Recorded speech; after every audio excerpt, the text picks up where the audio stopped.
এসেছি। এবার সুন্নত নামাজ আদায় করলেন, ইমাম সাহেবের খুতবা শ্রবণ করলেন, নামাজ পড়লেন। নামাজ পড়ার পর ফরজ নামাজ পড়ার পরে আবার সুন্নত নামাজ আদায় করলেন। এবার মনে মনে আল্লাহর কাছে দোয়া করলেন, আল্লাহ কঠিন তিনটি সমস্যা রেখে তোমার ডাকে সাড়া দিয়ে তোমার ঘরে এসেছি। আল্লাহ এখান থেকে বের হয়ে শুনতে চাই, জানতে চাই আমার তিনটি কঠিন সমস্যা তুমি সমাধান করে দিয়েছো। জোরে জোরে বলেন মারহাবা। এবার আল্লাহর ওলি আব্দুল আজিজ রহমাতুল্লাহি আলাইহি আস্তে আস্তে চিন্তা করতে করে বাড়ির দিকে যাইতেছে। যাওয়ার পর বাড়ির উঠানে দেখে গাভীটি বাঁধা। ভেতরে প্রবেশ করে দেখে বিবি সুন্দর ভাবে উঠে বাঁচতেছে। বিবিকে জিজ্ঞাসা করলো, বিবি আমি তো গাভী নিয়ে আসি নাই, আমি তো ঘুম ভেঙে আটা নিয়ে আসি নাই, আটা কোথায় পাইলা, গাভী কেমনে বাড়িতে আসলো? বিবি বলতেছে, স্বামী আগে বসে উঠে খাও, তারপরে আমি সমস্ত ঘটনাগুলো বলবো। এবার উঠে খাওয়ার পর বিবি বলতেছে, স্বামী তুমি তো নামাজ পড়ার জন্য মসজিদে চলে গেছো, কিন্তু আমাদের পার্শ্ববর্তী ভাই সে নামাজ পড়তে যায় নাই, সে আবার ঘুম ভাঙার জন্য মেলে গেছে। মেলে যাওয়ার পর পারাপারি করে তাদের ঘুমের বস্তা ঢেলে না দিয়ে আমাদের ঘুমের বস্তাটা মেলের ভিতরে ঢালে দিয়েছে। জোরে বলেন সুবহানাল্লাহ। ঘুম ভেঙে যখন আটা হয়ে গেছে তখন বুঝতে পারছে এটা তাদের ঘুমের বস্তা নয়, এটা আল্লাহর ওলি আব্দুল আজিজ রহমাতুল্লাহ আলাইহির ঘুমের বস্তা। এর আটা হওয়ার পর আমাদের আটাটা আমাদের বাড়িতেই পৌঁছে দিয়েছে। এবার খোঁজ নিয়ে দেখে জমিনেও পানি হয়ে গেছে। এবার বললেন, বিবি জমিনে পানি কিভাবে হলাম জানতে চাই। বিবি বলে, স্বামী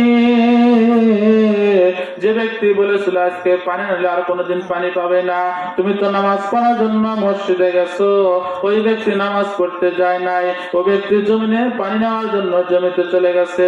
তার জমিতে পানি ছেড়ে দিয়ে এমন তো অবস্থায় তার চোখে ঘুম এসে গেছে, সে ওখানে ঘুমিয়ে গেছে।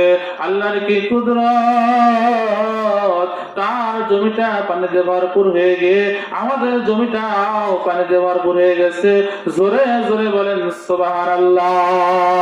এরপর বললেন, বিবি রে গাভী তো দেখতেছি বাড়ির উঠানে বাঁধা, গাভীটি কেমনে আসলো? বিবি বলে, স্বামী আমি যখন নামাজ পড়ার পরে বাড়ির উঠানে গেলাম তখন দেখলাম আমাদের গাভীটা দৌড়ায় দৌড়ায় আসতেছে, আর পিছনে একটা বাঘ ধাওয়া করেছে। আমাদের গাভীটা যখন আমাদের উঠানে চলে আসলো তখন জংলার বাঘ আবার জংলার দিকে চলে গেল। জোরে জোরে বলেন সুবহানাল্লাহ।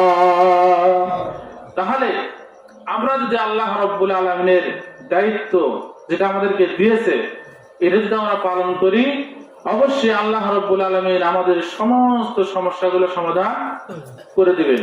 আজকে আমরা নামাজ পড়ি, মিথ্যা কথা বলি, নামাজ পড়ি জিনা ব্যভিচারের মধ্যে লিপ্ত, নামাজ পড়ি সুদের টাকা খাই, ঘুষের টাকা খাই, কোরআন পড়া জানি, কোরআনের হাফেজ, কিন্তু আমরা কোরআন অনুযায়ী আমল করি না, মিথ্যা কথা বলি। আল্লাহ নবী বিশ্ব নবী বলেন,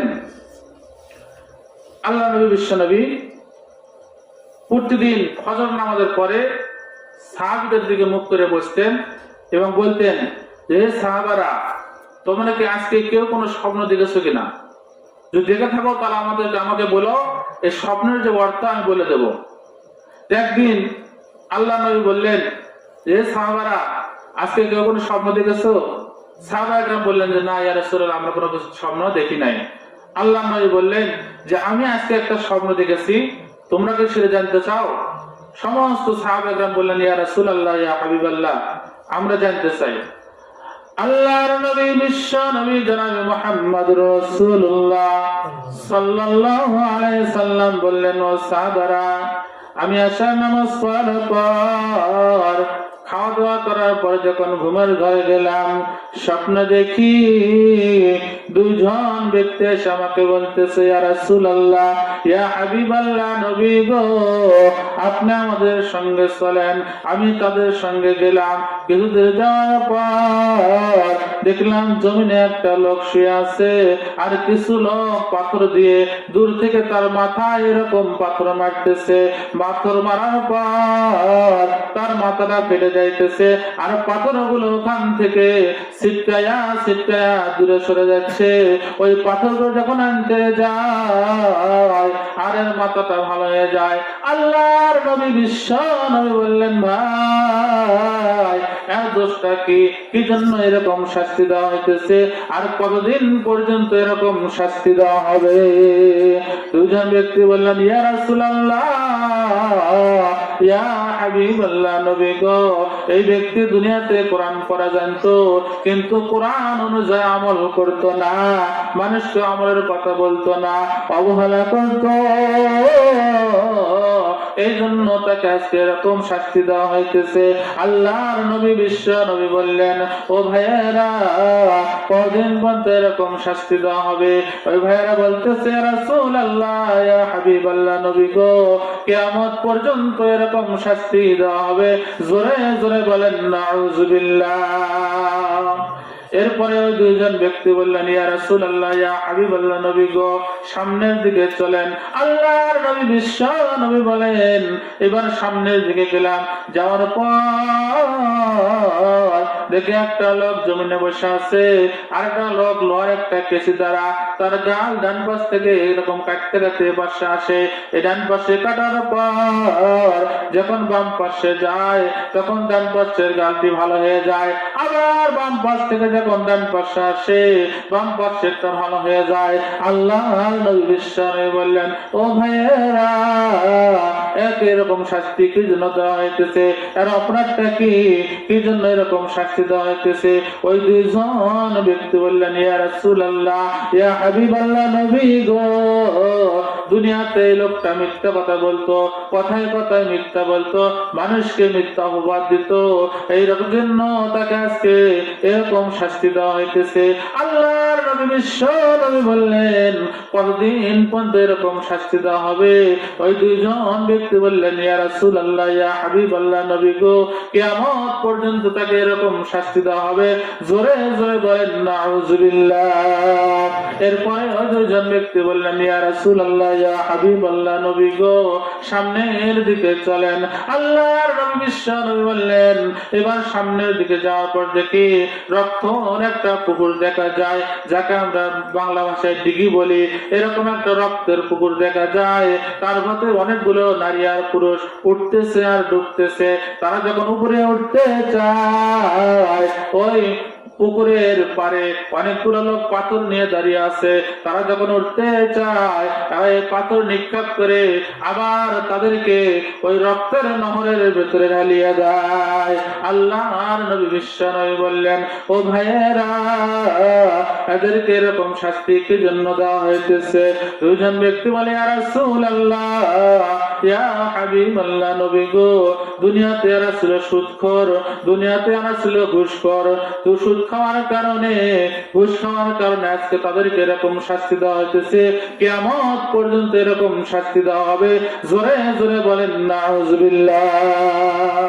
এরপরে ওই দুইজন বললেন, ইয়া রাসূলুল্লাহ, ইয়া হাবিবাল্লাহ, নবী গো, সামনের দিকে চলেন। আল্লাহর নবী বিশ্ব নবী বললেন, এবার সামনের দিকে গেলাম। যাওয়ার পরে দেখলাম একটা চুলের মতো গর্ত দেখা যায়, যার উপরে খুব সংকীর্ণ আর নিচের দিকটা খুব প্রশস্ত। ওই চুলার ভেতর থেকে দাও দাও করে আগুন উপরের দিকে উঠতেছে। যখন আগুন উপরের দিকে ওঠে, তখন কিছু সংখ্যক নারী আর পুরুষ উলঙ্গ অবস্থায় ওই আগুনের সঙ্গে উপরের দিকে ওঠে।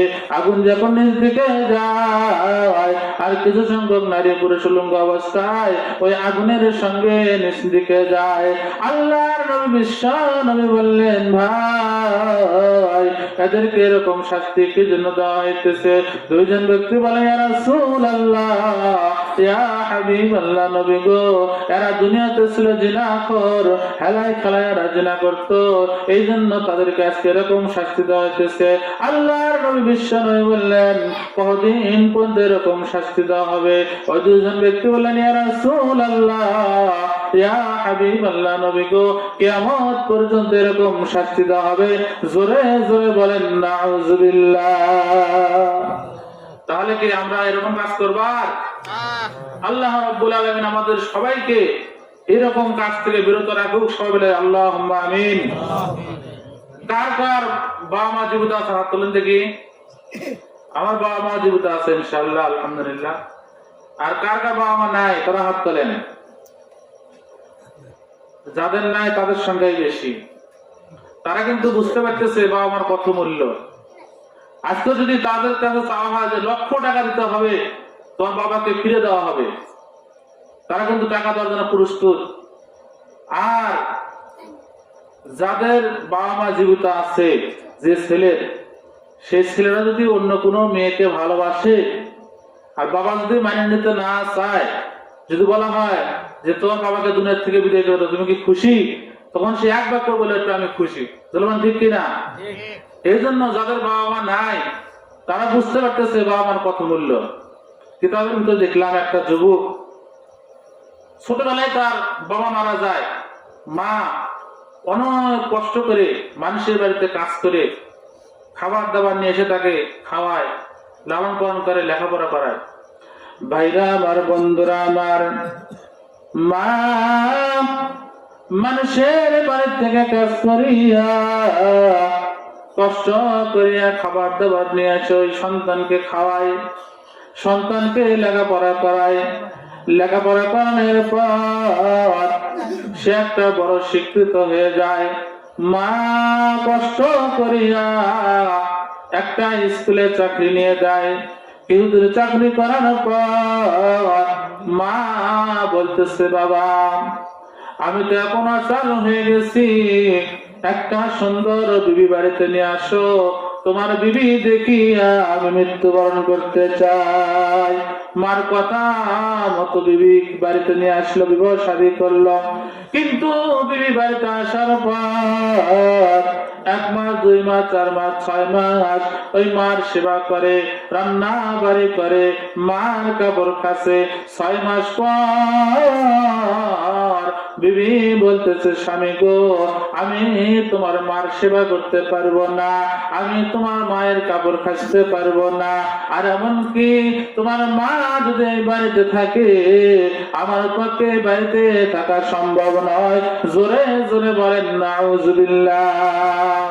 ওই সন্তান যে মাকে এত ভালোবাসতো, যে মার জন্য জীবনটা দেওয়ার জন্য প্রস্তুত ছিল, কিন্তু আজকে বিবি পাইয়া বিবির কথা শুনিয়া সে বলতেছে, বিবি গো,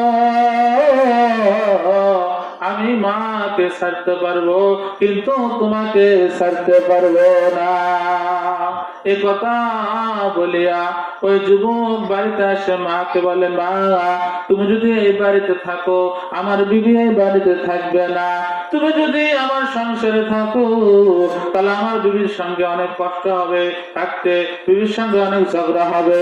এই জন্য আমি বলতে চাই, মা তুমি বাড়ির থেকে বের হয়ে যাও। মা বলে, বাবা রে, এত কষ্ট করিয়া মানুষের বাড়ির থেকে কাজ করিয়া খাবার নিয়ে এসে তোকে খাওয়াইলাম, আমি নিজে না খাইয়া তোকে লালন পালন করলাম, তোকে লেখাপড়া করাইলাম, আজকে বিবির কারণে বিবি পাইয়া মাকে ভুলে গেলি রে বাবা, এটা তুই ঠিক করলি না। মা কান্না করতে করতে বাড়ি থেকে বের হয়ে যায়। মা কোথায় থাকবে জানে না, কোথায় খাবার পাবে জানে না, কিন্তু যাওয়ার পর একটা বড় লোকের বাড়ির পাশে একটা গোল ঘর আছে, সেই গোল ঘরের বারান্দায় মা বসবাস করা শুরু করে দেয়। কেউ কিছু দিলে মা খায়, না দিলে না খেয়ে শুধু আল্লাহ আল্লাহ করে। এমন তো অবস্থায় মার গোস্ত গুলো শুকিয়ে শুকিয়ে হাড়ের সঙ্গে লাগিয়ে যায়। কেউ দূর যাওয়ার পর ওই যুবকটা একদিন স্কুলে যাইতেছে, যাওয়ার সময় তার চোখের ভেতরে ছোট্ট একটা ফুটে পড়িয়ে যায়। সে চোখে যতই হাত দেয় সে চোখে কম দেখা শুরু হয়ে যায়। এবার স্কুলে যাওয়ার পরে এরকম বই নিয়ে শিক্ষার্থীদেরকে পড়াবে, কিন্তু কোনো অক্ষর চোখে পড়ে না। হেডমাস্টারকে যা বলে, স্যার আমি তো চোখে কিছু দেখতে পারতেছি না, আমাকে ছুটি দেন, আমি বাড়িতে যাব। এবার ছুটি নিয়ে বাড়িতে আসলেন। আসার পর বিবিকে নিয়ে ডাক্তারের কাছে যায়। ডাক্তারের কাছে যাওয়ার পর ডাক্তারকে বলে, ডাক্তার আমি তো চোখে দেখতে পারি না, আমার দেখেন কি সমস্যা, আমি চিকিৎসা করেন। ডাক্তার পরীক্ষা নিরীক্ষা করে একটা চশমা দিয়ে দিল, কিছুদিনের ওষুধ প্রেসক্রিপশন লিখে দিল এবং বলে দিল 2 মাস স্কুল থেকে ছুটি নিতে হবে, 2 মাস রেস্টে থাকতে হবে। এবার যুবক স্কুল থেকে 2 মাসের ছুটি নেয়, নিয়ে রেস্টে থাকে, ওষুধ খায়, চশমা ব্যবহার করে। কিন্তু যতই দিন যায় তার চোখটা শুধু ডাউন হইতে থাকে। এমনকি আস্তে আস্তে তার চোখটা একবারে ডাউন হয়ে গেল, এদিকে ছুটিও শেষ হয়ে গেল। শেষবারের মতো যুবক বিবিকে সঙ্গে করে নিয়ে ডাক্তারের কাছে যায়। যা বলে, ডাক্তার ছুটি তো 2 মাস শেষ হয়ে গেল, কিন্তু আমার চক্ষু তো কোনো ভালো হলো না, চক্ষু আগের চাইতে আরো ডাউন হয়ে গেল। ডাক্তার মনে মনে ভাবে, আমি যে ওষুধ গুলো দিয়েছি, আমি যে চশমা দিয়েছি শুধু তো পাওয়ারফুল, কিন্তু এরকম হচ্ছে কেন? ডাক্তার ছিল দিনদার পরহেজগার, ডাক্তার ছিল নামাজি, ডাক্তার ছিল মা বাবা ভক্ত। ডাক্তার বললেন, ভাই আপনার কি মা বাবা জীবিত আছে কিনা? যুবক বললেন, ডাক্তার আমার বাবা অনেকদিন আগে মৃত্যুবরণ করেছে, আমার মা জীবিত আছে। ডাক্তার বললেন, ভাই আপনি মাকে খাবার দেন কিনা, মার সেবা করেন কিনা? যুবক বললেন, ডাক্তার আমার মা আমাকে অনেক কষ্ট করে লালন পালন করেছে, মানুষের বাড়ি থেকে খাবার নিয়ে আমাকে খাওয়াইছে, নিজে না খেয়ে আমাকে খাওয়াইছে, আমাকে লেখাপড়া করাইছে।